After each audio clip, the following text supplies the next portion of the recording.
Eh bien, bonsoir à tous. Bonsoir, bonjour encore, il fait encore jour. Le jour se prolonge. Heureux de passer ce petit moment donc avec vous pour vous introduire ce deuxième chapitre de l'encyclique Diletthinos. Voilà, c'est un parcours marathon là, que vous faites si vous parcourez donc l'encyclique en 3 jours à peine. Peut-être que vous êtes déjà même, et ça pourrait l'être, un peu quand même fatigué avec tout ce que vous avez reçu depuis hier soir. Eh bien, ce que je vous propose, c'est, en découvrant ce deuxième chapitre, de découvrir aussi que c'est un temps de repos. Voilà, vous avez bien travaillé depuis hier soir, bien été studieux depuis ce matin. Voilà. Eh bien, on continue la route, voilà, on ne fait pas du surplace, mais la modalité de la poursuite de cette route, de cette plongée dans le cœur de Jésus, se fait voilà, d'une autre manière. C'est en fait le chapitre le plus facile voilà, et le plus profond. Le plus facile parce que, voilà, après avoir bien fait travailler voilà, nos ménages, réfléchir, chercher par réfléchir par nous-mêmes, eh bien, nous entrons sur une autre modalité qui est plus contemplative. Et l'enjeu voilà, de ce deuxième chapitre, qui cherche à nous mettre au contact direct avec le Seigneur, eh bien, c'est sur une modalité plutôt contemplative. Voilà. Et il y a non pas un laisser-faire, voilà, mais une remise à Dieu, voilà, et que j'espère pouvoir vous introduire, et en particulier grâce au soutien de notre chapelle La Colombière, que vous avez peut-être pu déjà parcourir, visiter. Non ? Alors, si vous y êtes déjà allé, eh bien, vous aurez l'occasion d'y retourner déjà ce soir. Voilà. Et pour les autres, du coup, j'espère que ça attirera aussi votre attention sur comment cette chapelle, elle est pleinement au service de cette encyclique voilà, pour nous faire comprendre ce que le pape cherche à nous faire comprendre, à faire comprendre à toute l'Église. Avant de venir, vous l'aviez déjà lu, cette encyclique. Donc, non, vous avez osé venir sans l'avoir lu. Très bien, très bien.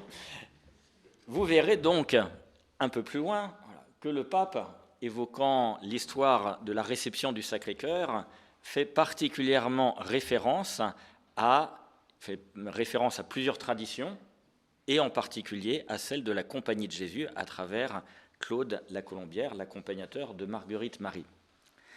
Et il dit explicitement, dans, je crois que c'est le chapitre 3 ou 4, nous avons vu comment saint Claude la Colombière avait relié l'expérience spirituelle de sainte Marguerite Marie à la proposition des exercices spirituels. Alors, pour ceux qui ne sont pas familiers avec la spiritualité ignatienne de la Compagnie de Jésus, d'Ignace de Loyola, les exercices spirituels sont ce petit ouvrage qu'Ignace a composé, qui est plutôt le fruit de l'expérience de Dieu d'Ignace, qui va le conduire à devenir cette personnalité que l'on connaît aujourd'hui, c'est-à-dire le fondateur de la Compagnie de Jésus et donc de tout ce dynamisme apostolique aussi qui suivra.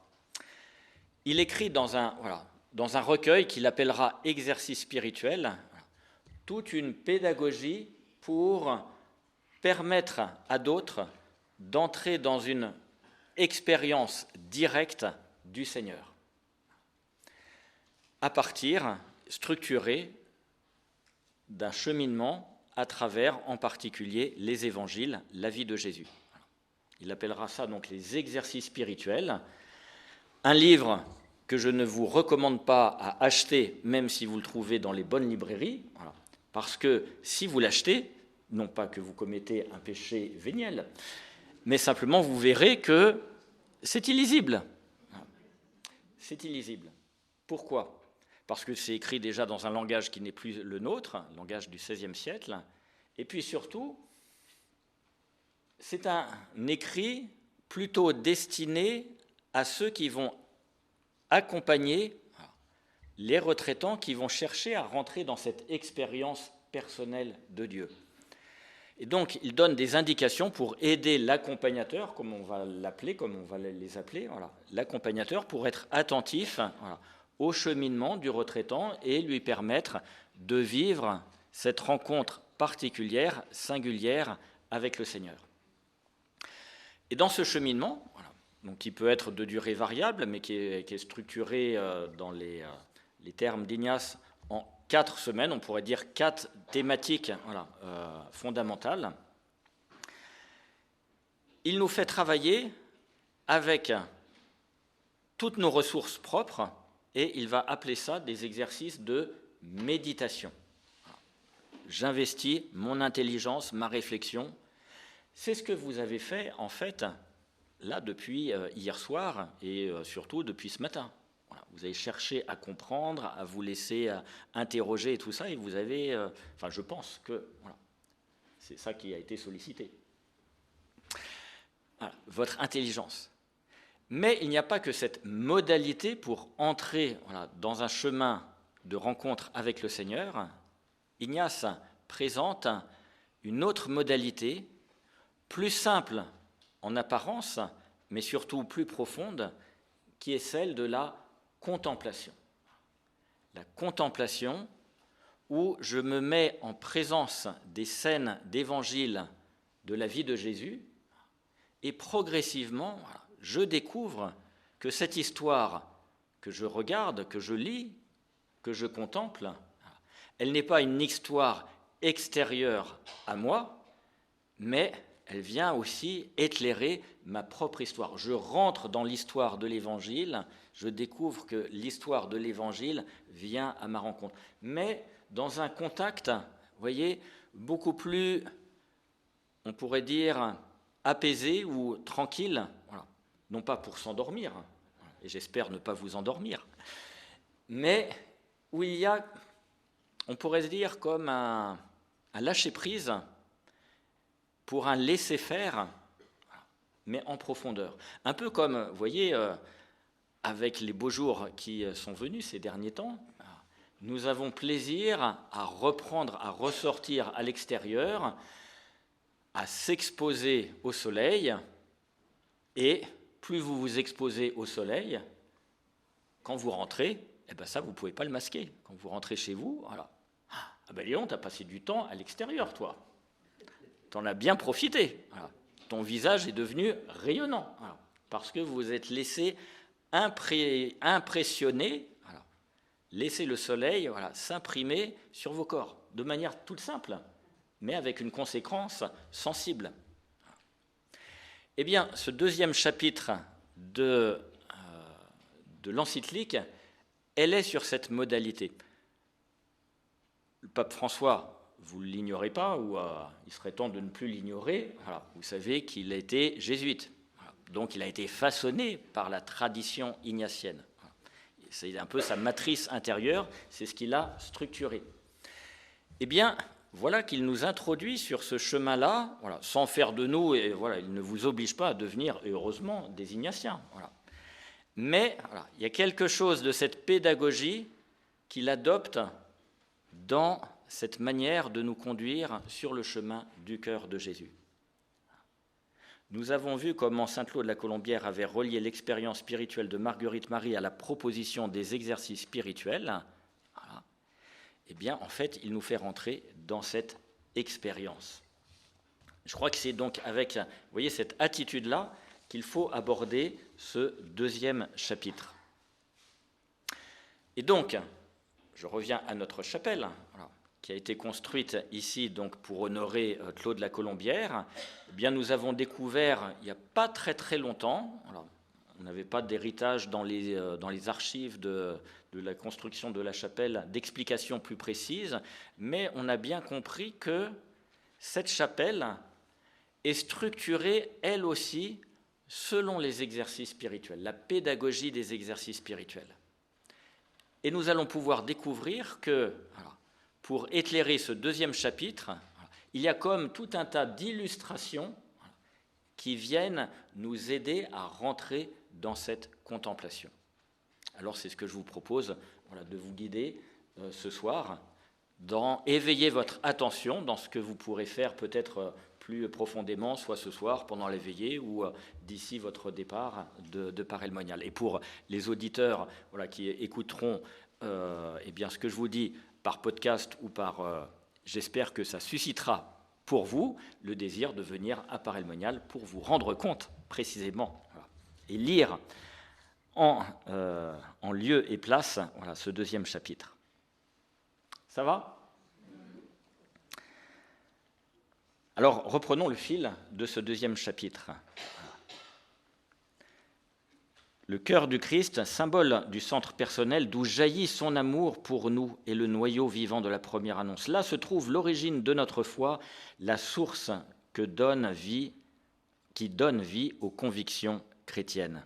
Eh bien, vous voyez que quand vous entrez dans cette chapelle, la première chose précisément qui vient saisir notre regard, c'est précisément ce qui est au centre, mais au fond, et dont vous découvrirez rapidement, vous comprenez de quoi elle nous parle, de Jésus avec son cœur rayonnant. Son amour jaillit du centre de son cœur. L'origine de notre foi. Origine, et vous voyez, orientation, qui vient comme nous saisir. Et c'est ce que je vous invite à faire, c'est vous laisser saisir, vous voyez, vous laisser rejoindre et capter. On est tellement cérébral dans notre culture occidentale que tout de suite, on cherche à réfléchir, alors qu'est-ce que ça veut dire, qu'est-ce que ceci, qu'est-ce que cela. Mais d'abord, laisse-toi saisir, laisse-toi rejoindre, laisse ton esprit un peu tranquille, et laisse les autres aspects qui composent aussi ton être, parce que tu n'es pas qu'un esprit, tu n'es pas qu'un cerveau, et heureusement, tu es aussi un corps. Et vous savez comment, dans le premier chapitre, le pape a attiré notre attention sur le fait que, quel est le premier moyen pour commencer notre réflexion? Je ne sais pas si tu l'as évoqué, Guénaël, c'est la chair de poule. Le frémissement face à un événement, le retentissement dans notre chair, c'est la première étape qui va ensuite nous permettre de réfléchir. Laisse-toi saisir, laisse-toi rejoindre, découvrir que le Seigneur, il est le premier à venir à ta rencontre. Et vous voyez que c'est l'expérience sensible que je vous souhaite lorsque vous entrerez ou rentrerez dans la chapelle La Colombière. Le pape poursuit, le Christ n'a pas voulu beaucoup nous expliquer son amour pour nous, mais il l'a manifesté par ses gestes. Et c'est le sous-titre qui arrive tout de suite, des gestes qui reflètent le cœur. Et vous voyez que le terme, il n'est pas anodin, on pourrait passer rapidement dessus, des gestes qui reflètent le cœur. Reflète, réfléchir, le reflet. Vous voyez, on est dans une approche particulièrement sensible, ce qui n'est pas de la sensiblerie, mais c'est par le sensible être touché, se laisser toucher.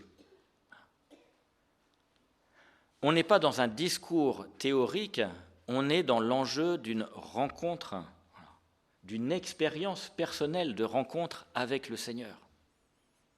Et vous savez que dans une rencontre que vous pouvez faire avec des personnes qui vous sont chères, vous êtes déjà rempli, quand vous voyez, quand vous avez un rendez-vous avec une personne qui est chère à vos yeux, dès que vous la voyez paraître, vous êtes rempli de sa présence. Vous commencez, vous êtes, avant même de vous dire quoi que ce soit. Je suis heureux que tu sois là. Je suis heureux d'être avec toi. Se laisser saisir. Se laisser saisir.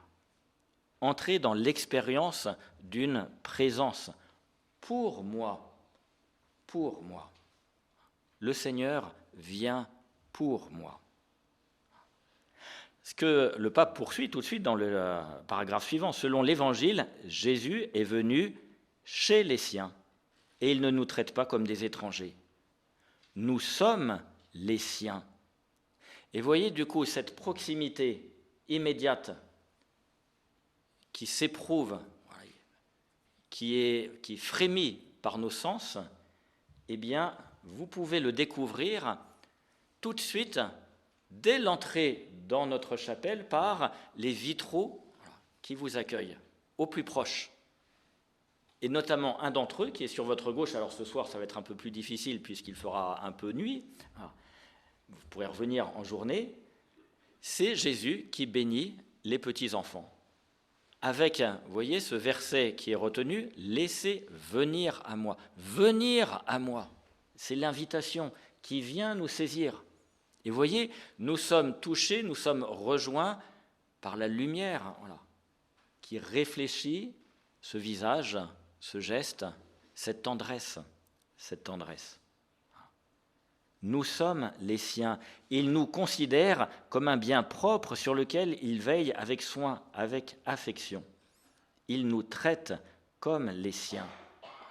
Comme les siens. Déjà dans le premier chapitre, vous avez pu entendre l'insistance sur la dimension relationnelle, que le pape insiste.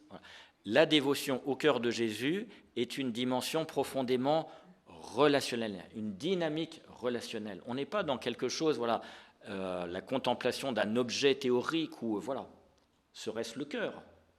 Mais le cœur, ça nous renvoie sur la personne entière de Jésus. Le cœur est un symbole. Ce n'est pas un organe physiologique que l'on va contempler.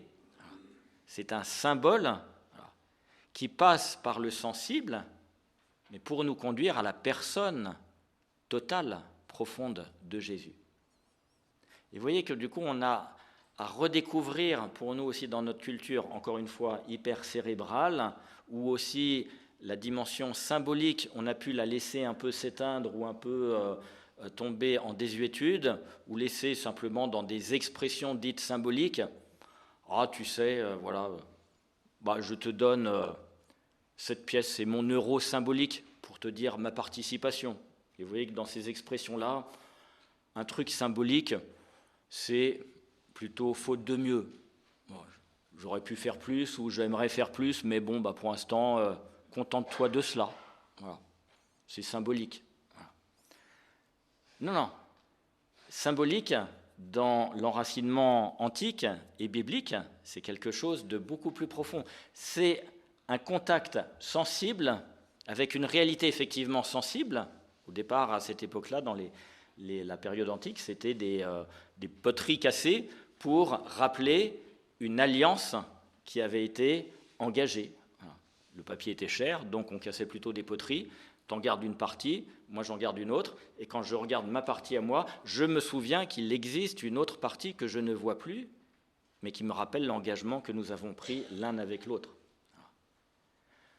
Le cœur de Jésus, symbole de l'amour de Dieu, par un contact sensible, si pauvre soit-il, si petit soit-il, est là pour nous conduire dans l'immensité du mystère de Dieu. Vous voyez, c'est ça la dynamique du cœur de Jésus.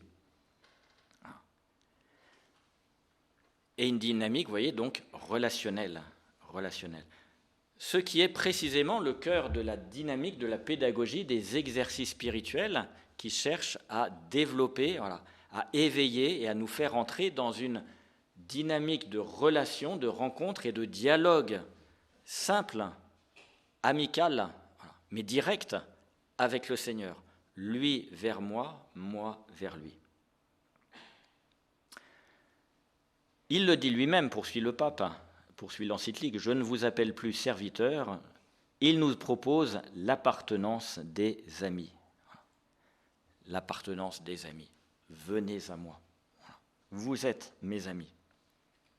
Dimension que vous découvrirez aussi très forte avec précisément l'expérience de Marguerite Marie et de Claude Lacolombière. C'est sur la modalité d'une amitié avec le Seigneur qu'ils vont l'un et l'autre découvrir ce trésor et pouvoir le transmettre.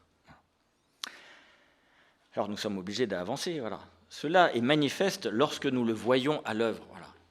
Et donc l'enjeu, c'est apprendre à contempler le Seigneur, regarder le Seigneur à l'œuvre. Il est toujours à la recherche, toujours proche, toujours ouvert à la rencontre. Alors, pour un familier de Claude la Colombière, tout de suite, cette expression, ça doit faire tilt dans votre cœur. Il est toujours, toujours, toujours. Ça nous renvoie explicitement, ce n'est pas mentionné dans l'encyclique, mais à une prière de saint Claude, son acte d'offrande, où précisément, il parle exactement en ces termes du Seigneur.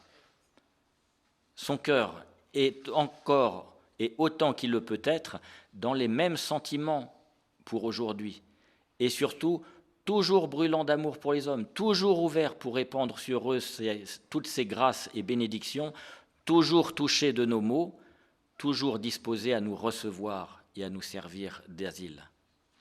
Vous voyez que donc dans les propos, il y a les propos explicites de l'encyclique sur Claude la Colombière, mais en fait, il y a d'autres propos implicites dans la manière de nous parler, de nous mettre sur le chemin du cœur de Jésus.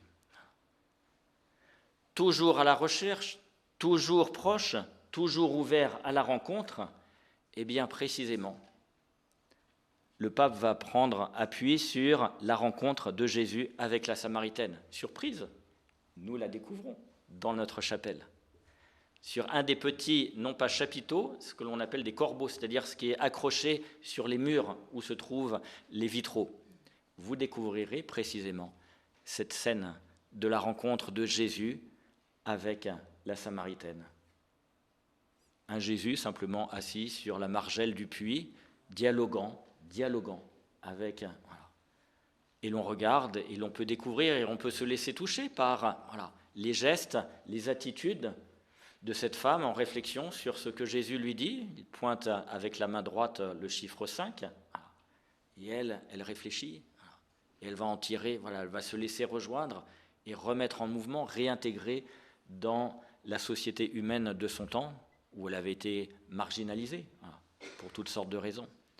Avec Jésus, se laissant rejoindre par lui, quelque chose d'un chemin de vie qui se manifeste. Un peu plus loin, poursuite toujours dans ce même paragraphe, nous le voyons au milieu de la nuit, rencontrer Nicodème. Nous l'admirons se laisser laver les pieds sans honte par une prostituée. Hop, juste à côté, vous voyez la rencontre de Jésus chez Simon le pharisien et la femme pécheresse qui essuie les pieds de Jésus avec ses cheveux.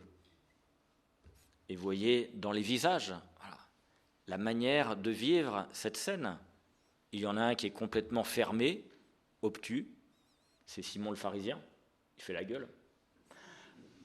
Jésus le pointe du doigt, mais le geste profond, de profond respect de cette femme dont on ne voit pas le visage, mais dont on voit simplement les cheveux.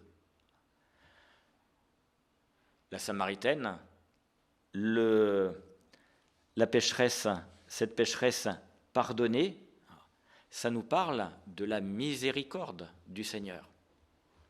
C'est précisément la thématique que choisit le pape en choisissant ces scènes de contemplation de l'Évangile.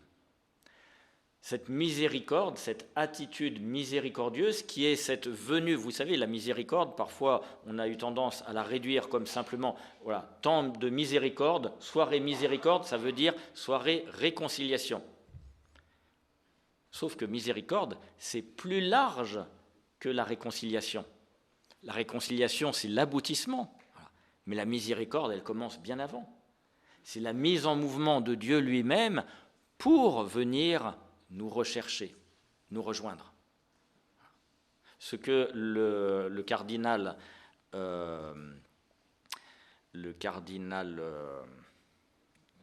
allez me rafraîchir la mémoire. Comment ? Non, pas Ulrich. Non. Le cardinal que lisait le pape quand il a été élu en 2013. Comment ? Non, pas Youm. Flûte. Il le pointe dès le lendemain de son élection, voilà, sur l'esplanade, je dirais pendant la première audience publique, il dit voilà, « Je suis en train de lire un livre qui me fait beaucoup de bien d'un de mes cardinaux. » On comprendra après que lorsqu'il fait un compliment en public d'un de ses cardinaux, c'est assez plutôt rare, et donc c'est précieux à entendre. Je lis un livre sur la miséricorde du Seigneur. Comme je voudrais que l'Église soit pétrie de cette expérience de la miséricorde. Eh bien, ce cardinal, voilà, dont le nom reste dans le silence pour son humilité, voilà. Sur la miséricorde, justement, il repointe l'expérience initiale, c'est très intéressant, voilà, sur où apparaît la miséricorde de Dieu, vous le savez, avec Moïse au buisson ardent. C'est là la révélation première et profonde de la miséricorde de Dieu, que Dieu est miséricorde. J'ai vu la misère de mon peuple, j'ai vu et je suis descendu, dit Dieu, avant même d'envoyer Moïse. Et donc, ce cardinal, anonyme, souligne, voilà, la miséricorde, c'est ça, voilà, c'est ça. Et il le dit, c'est inscrit dans son nom, lorsque Moïse lui dira, mais alors quel nom dirais-je ensuite quand tu m'envoies pour authentifier quand même celui qui m'envoie et tout ça, quel sera le nom de Dieu ? Celui qui est, celui qui sera, celui qui est. Le cardinal pointe, c'est difficile à traduire cette expression, et on ne sait pas trop très bien la traduire. L'hébreu est très difficile à traduire explicitement. Mais ce qu'il y a à retenir justement dans ce terme quasiment intraduisible, c'est que Dieu manifeste que son nom est mouvement, dynamique, on ne peut pas le figer. Il est dans ce mouvement de sortie de lui-même pour venir à notre rencontre. Et il souligne, c'est ça la miséricorde. La miséricorde, c'est cette mise en mouvement de Dieu, par Dieu, vers nous, jusqu'à ce qu'il nous retrouve. Ce que Faustine comprendra quelques siècles plus tard, elle qui n'a pas fait d'études de théologie, qui n'est pas du tout cardinale, qui est simplement petite religieuse dans son couvent de Cracovie ou à côté de Cracovie, et voilà, bénéficiant simplement de son catéchisme très élémentaire de son enfance, elle voit le Seigneur se manifester à elle et dira-t-elle, contemplant son cœur rayonnant, ce rayon qui jaillit du cœur de Jésus, descend, coule, vient la miséricorde de Dieu. Et la miséricorde de Dieu, ce n'est pas seulement un attribut qui serait accessoire ou secondaire, ou comme on le faisait dans le catéchisme de l'époque, Dieu est tout-puissant, il est un esprit, il est blablabla, il est ceci, il est cela, et juste en fin de parcours, en fin de liste, Dieu est miséricordieux. Voilà, il est miséricorde. Et vous voyez que c'était vraiment bas de peloton. Hein. Elle, Faustine, elle dit, ah mais la miséricorde, ce n'est pas le bas du classement, c'est l'attribut fondamental de Dieu. Et ça passe par le cœur de Jésus. Combien je souhaite que notre Église, pour être ajustée à affronter les temps qui sont les nôtres, dit le pape en 2013, combien je souhaite qu'elle soit plongée dans cette expérience de la miséricorde. Vous voyez, alors qu'on était au début de son pontificat, il ne nous parlait pas du cœur de Jésus, et pourtant il nous mettait sur le chemin du cœur de Jésus. Alors qu'aujourd'hui, nous sommes certainement, peut-être pas pour les heures qui viennent, mais quand même dans les mois en tout cas, on est quand même plutôt proche de la fin de son pontificat. Vous voyez, on est avec ce document sur le cœur de Jésus et que nous contemplons précisément dans ces accroches. Toujours ouvert, toujours proche, toujours ouvert à la rencontre. Le Seigneur est proximité, compassion et tendresse. Lorsqu'il guérit une personne, il préfère s'en approcher. Il préfère s'en approcher. Jésus étendit la main et le toucha, lui toucha la main, leur toucha les yeux. Regardez les manières qu'a de Jésus de toucher. Voilà. Et laissez-vous toucher par sa manière de toucher. Le Seigneur connaît la belle science des caresses. La tendresse de Dieu ne nous aime pas avec des mots, il s'approche de nous est proche de nous, il nous donne son amour avec toute la tendresse possible. Et la seule citation, vous pourrez faire attention, dans ce chapitre, alors que dans les autres chapitres, elles sont nombreuses, il n'y a qu'une seule citation dans le chapitre 2. Le pape se cite lui-même. Cette citation, en fait, qu'est-elle ? Eh bien, elle est une référence à sa première homélie de pontificat, 2013, précisément lors de la fête du Sacré-Cœur, 7 juin 2013, où il développait cette science difficile de l'amour et cette science de la caresse. Alors pour nous, occidentaux, ça nous semblait aussi étrange de voir un pape parler de la science de la caresse, avec aussi toutes les ambiguïtés peut-être que ça peut représenter. Mais le pape, il est latino-américain, il a une autre culture, il a une sensibilité, une affectivité qui est un peu plus ajustée, ou en tout cas tactile, effectivement. Et alors il explique dans la science de la caresse du Seigneur les deux piliers de l'amour, c'est proximité et tendresse. Et il prend appui précisément sur le bon pasteur, qui connaît chacune de ses brebis personnellement et qui les porte sur ses épaules. Surprise, à nouveau, dans un des petits corbeaux de la chapelle, vous pourrez découvrir précisément le bon pasteur, entouré du troupeau de ses brebis et portant l'une d'entre elles sur ses épaules. Au final, à tour de rôle, c'est chacune des brebis qui passe sur les épaules. Le bon pasteur, entouré dans des lieux menaçants, où vous pouvez voir sur la gauche les mercenaires au couteau aiguisé entre les dents, aux doigts allongés et avec les euros trébuchants ou les dollars trébuchants pour acheter et corrompre. Et de l'autre côté, vous pourrez voir, si c'est bien éclairé, ou sinon vous venez avec une torche, les loups voraces qui cherchent à attraper, les loups aux dents longues et aiguisées, qui cherchent à attraper les brebis qui trouvent refuge dans les mains du Seigneur. La science de la caresse, c'est en fait celle du bon pasteur qui connaît ses brebis et les prend pour les porter sur ses épaules. Il s'agit d'un amour fort, poursuivait le pape à ce moment-là. Proximité et tendresse nous font voir la force de l'amour de Dieu. Ce n'est pas quelque chose de mièvre, c'est quelque chose de fort, Alors nous continuons, voyez, cette route et cette pédagogie, nous nous laissons progressivement façonner. Et plus nous nous laissons façonner, plus se transmet quelque chose en profondeur, au-delà même de ce dont vous pouvez concevoir. C'est plutôt la modalité du sachet de thé ou de l'infusion de 4 heures. Justement, il est 17h30 et c'est le temps de la tisane.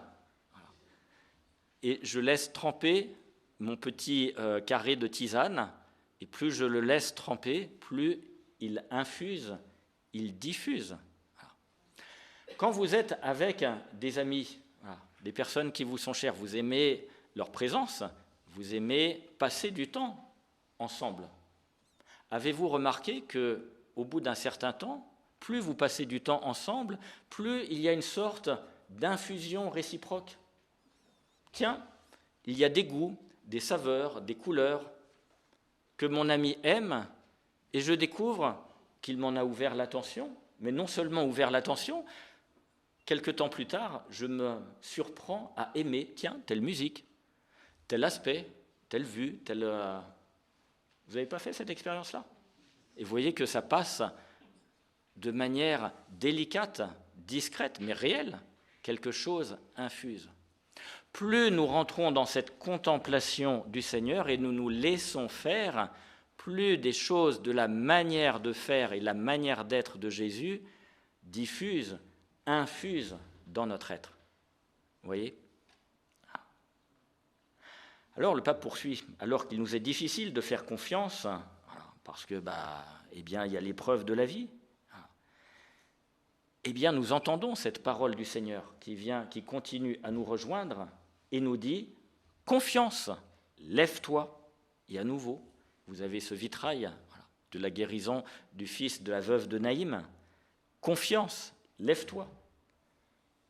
Ou bien l'épisode de la tempête apaisée. À Pierre qui perd confiance, Jésus tend la main, le saisit en lui disant « Pourquoi as-tu douté ? N'aie pas peur. Laisse-le s'approcher de toi, laisse-le se mettre à côté de toi. Nous pouvons douter de beaucoup de monde, mais pas de lui. » Et là encore, réminiscence d'un familier de Paray-le-Monial, c'est d'entendre à travers ces mots l'expérience de Claude, sa confiance radicale qu'il va mettre progressivement dans le Seigneur. Ma confiance, c'est ma confiance, au sens de ma confiance, c'est toi et toi seul, et aucune de mes capacités personnelles. Et je fais ce transfert. Je ne m'appuie plus sur moi-même, quand bien même je pourrais avoir des raisons ou des qualités qui pourraient me permettre de m'appuyer sur mes propres ressources, je choisis de m'appuyer sur toi. Le Seigneur, vient à nous, il ne s'arrête pas à cause de tes péchés. Rappelle-toi qu'à cause de nombreux pécheurs, il s'était mis à table avec Jésus. Et que Jésus n'a pas été scandalisé par aucun d'eux. Il reste au milieu d'eux. Pourtant, il ne va pas approuver des conduites erronées, mais par sa présence va conduire à des transformations. Rappelez-vous l'expérience de Zachée. Quelle est la recommandation, la demande de Jésus ? Zachée, descends vite. Il faut que tu changes de vie parce que ta vie est pourrie, tu es complètement corrompu et tout ça. Non. Descends vite, il faut que je demeure chez toi. C'est tout. La demande de Jésus, elle est là. Il faut que je demeure chez toi. Et vous voyez, et nous voyons ensuite, l'Évangile nous fait voir les conséquences. Zachée va dire, s'il y a des choses un peu tordues, voilà que je vais agir un peu autrement. Et vous voyez que c'est d'abord par la rencontre de Jésus.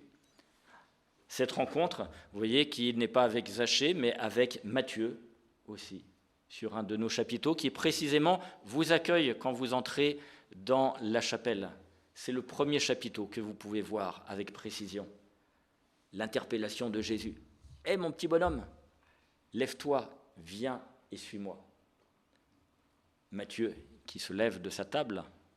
Et vous voyez qu'avec, dans ces visages qui peuvent paraître enfantins, un peu naïfs, néanmoins, il y a plein de détails.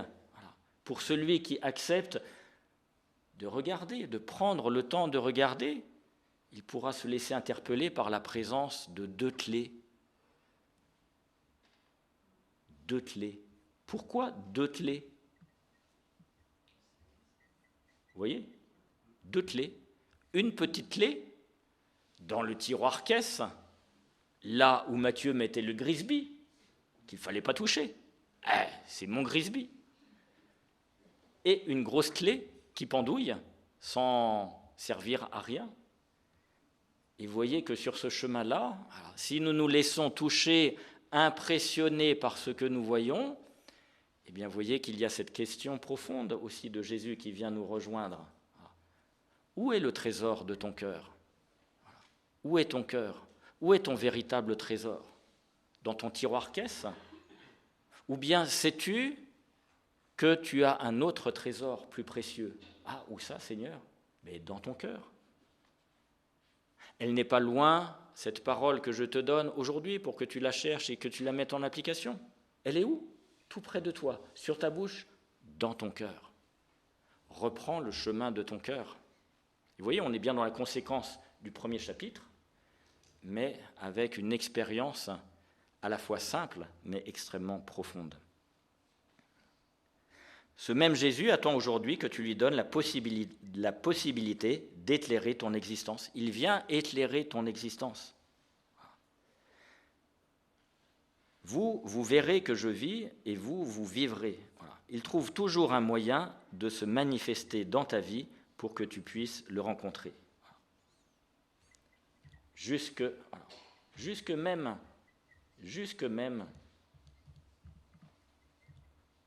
dans la mort, puisque Lazare va être interpellé. Lazare, sort de ce tombeau. Lazare que vous voyez sortir, au geste souverain de Jésus. Lazare sort de ce tombeau. Des gestes donc de Jésus qui reflètent le cœur, qui nous font voir ce qui est invisible apparemment, ce qui anime le cœur de Jésus. Dans la deuxième partie de ce chapitre, cela se poursuit avec le regard. Dans les exercices spirituels, précisément, dont je vous faisais référence au début, Ignace attire notre attention sur, je mets en œuvre mon attention pour considérer les gestes, voir les personnages, les yeux, entendre ce qu'ils peuvent dire, les oreilles. Mes sens sont sollicités pour entrer dans la profondeur du mystère de Dieu. Mes sens sont sollicités. Alors, l'Évangile nous raconte qu'un homme riche vint à lui, à Jésus, rempli d'idéaux, mais manquant de force pour changer de vie. Alors Jésus fixa son regard, et par son regard, il touche cet homme. Lorsqu'il t'appelle, poursuit l'encyclique, te convoque pour une mission, il commence par te regarder, il pénètre au plus profond de ton être, il perçoit et connaît tout ce qui est en toi, il pose son regard sur toi. À nouveau, vous voyez que c'est précisément l'appel de Matthieu qui est pointé. Mais aussi la pêche miraculeuse. Comme il cheminait sur le bord de la mer de Galilée, il vit deux frères. En avançant plus loin, il vit deux autres frères. Il vit le regard de Jésus, le simple regard de Jésus. Se laisser encore une fois rejoindre par ce regard éclairé. Alors vous voyez que l'encyclique, elle n'a pas vocation à être exhaustive, elle nous met en route, elle nous met en chemin. Vous voyez, elle nous fait démarrer. Mais à nous de continuer la route. De nombreux textes de l'Évangile nous montrent comment Jésus est attentif aux personnes. À toi maintenant de regarder, de te mettre en contemplation de l'Évangile et de te laisser faire, éclairé par elle. En tant qu'être humain, il avait appris toute cette manière d'être de Jésus, nous découvrons, en tant qu'être humain, Jésus l'avait appris de sa mère, qui conservait avec soin toutes ces choses, les méditant elle-même en son cœur, lui apprit avec Saint Joseph, ses parents, Marie et Joseph, dès son enfance, à être lui-même attentif. Oui, nous sommes invités à rentrer dans cette pédagogie des gestes de Jésus que lui-même a reçu en obéissance humaine profonde, pleinement homme. Il l'a appris de ses parents, Marie et Joseph. Et nous le voyons, c'est dans le deuxième chapiteau aussi, qui est le plus accessible quand vous entrez dans la chapelle, Jésus, qui se laisse instruire par Joseph à la table, à l'établi de travail, sous le regard attentif de la mama juive, Marie, aux travaux ménagers, qui plie le linge ou qui raccommode le linge, les chaussettes, mais qui garde les yeux extrêmement fixée, attentive sur son Fils. Jésus reçoit de Marie et de Joseph ces attitudes profondément humaines, mais qu'il nous réveille, il nous rappelle, si tu veux être pleinement homme et femme, eh bien, soigne ces capacités aussi, qui ne sont pas uniquement tes capacités cérébrales. Et on termine alors avec la dernière partie de ce court chapitre, mais extrêmement profond, les paroles de Jésus, entendre les paroles de Jésus. Nous avons dans les Écritures sa parole, toujours vivante et actuelle.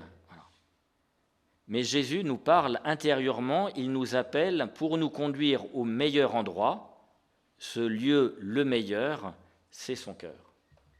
Et vous voyez qu'au final, pérégrinant dans la chapelle, vous laissant façonner aussi par ces supports de contemplation, non pas de méditation, mais de contemplation, insensiblement mais sûrement, vous vous rapprochez de cette mosaïque qui nous faisait signe dès le départ. Jésus nous appelle pour nous conduire au meilleur endroit, c'est son cœur. Et voyez que plus vous approchez du fond de cette chapelle, plus vous découvrez que Jésus est entouré d'une multitude de personnages, voilà, comme attirés, mis en attraction vers son cœur, ou de son cœur qui descend vers le vôtre. Venez à moi, vous tous qui peinez et ployez sous le fardeau, et moi je vous soulagerai. Le repos, le repos. Vous voyez, c'est un chemin donc où il faut rentrer paisiblement, et plus je rentre paisiblement, voilà, non pas pour m'endormir, même si le psaume dit, vous savez, le Seigneur comble son bien-aimé quand il dort, voilà. Ce n'est pas une raison pour s'endormir à tout bout de champ. Voilà. Mais voilà, il y a ce cheminement tranquille et paisible, voilà, qui me fait découvrir que je suis appelé et que ma demeure, ma place, j'ai une place, moi aussi, dans le cœur de Jésus. Ce n'est pas réservé à une élite ou à quelques privilégiés. Voilà. Quand vous êtes au pied de cette mosaïque, vous voyez qu'il y a Marguerite Marie à gauche, Claude la Colombière à droite, mais pas que. Il y en a plein d'autres, identifiables et non identifiables. C'est visible du côté des sœurs, où vous voyez que certaines sœurs, on les voit, elles sont présentes, mais aucun visage, tellement elles sont cachées par leur voile.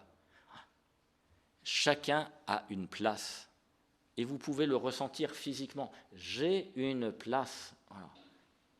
Le Seigneur m'appelle à découvrir cette place qu'il a réservée pour moi sur son cœur. Je vous quitte, voilà, pour aller vous préparer une place. Dans la maison de mon Père, il y a de nombreuses demeures, de nombreuses places. Voilà. La maison du Père, ce n'est pas quelque chose d'étriqué. Voilà. Il y a de la place pour chacun. Voilà, ça, vous voyez, c'est la bonne nouvelle donc que le deuxième chapitre, voilà, vient infuser, voilà, pour nous, voilà, refléter du cœur de Jésus, et vous verrez que voilà, cela se termine voilà, avec ce dernier paragraphe. Ce qui précède pourrait ressembler à du romantisme religieux, c'est de la belle histoire. Voilà. Or, rien n'est plus sérieux et décisif. On trouve cela, et cela trouve sa plus haute expression, dans le Christ cloué sur la croix, qui est la parole d'amour la plus éloquente. Et bien précisément, quand vous êtes conduit au pied de la mosaïque, quand vous vous retournerez dans la chapelle, qu'est-ce que vous découvrirez? Eh bien, non. Voilà. Non. Ah. Décidément, ça va bloquer. Juste. Voilà. Quand vous retournez, qu'est-ce que vous voyez? L'ultime vitrail, précisément juste au-dessus de la porte sous laquelle vous êtes entré, mais qui était invisible à votre regard, mais qui se dévoile quand vous êtes au pied de la mosaïque, le côté de Jésus transpercé. C'est le paragraphe 46, le tout dernier paragraphe. La parole d'amour la plus éloquente. Il ne s'agit pas d'une coquille vide, d'un pur sentiment, d'une évasion spirituelle. Il s'agit d'amour. Il s'agit d'amour. Alors, reprenant saint Paul, « Il m'a aimé et s'est livré lui-même pour moi ». Telle était la plus grande conviction de Paul, se savoir aimer, voilà, se laisser rejoindre par cet amour, se laisser façonner par cet amour. C'est tout l'enjeu donc de ce deuxième chapitre qui alors annonce la suite. Après avoir contemplé le Christ, ce que ses gestes et ses paroles laissent entrevoir de son cœur, rappelons maintenant comment l'Église réfléchit sur le saint mystère du cœur du Seigneur.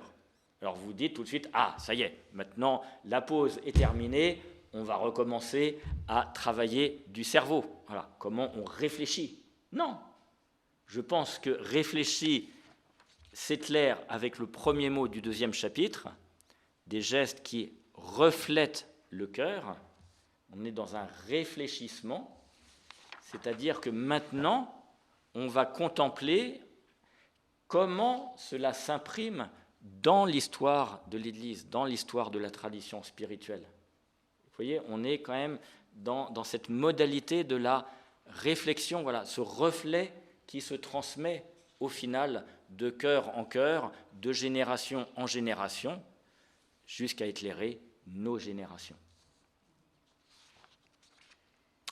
Eh bien voilà de quoi vous mettre, j'espère, en chemin pour vous laisser faire par ce deuxième chapitre, à la fois simple, mais extrêmement profond et décisif, surtout décisif pour la suite, pour comprendre la suite. La suite, ce n'est que des reflets, voilà, à recevoir, pour découvrir finalement comment je suis appelé, nous sommes appelés à devenir, à être les reflets pour aujourd'hui de cet amour de Dieu pour l'ensemble de la création.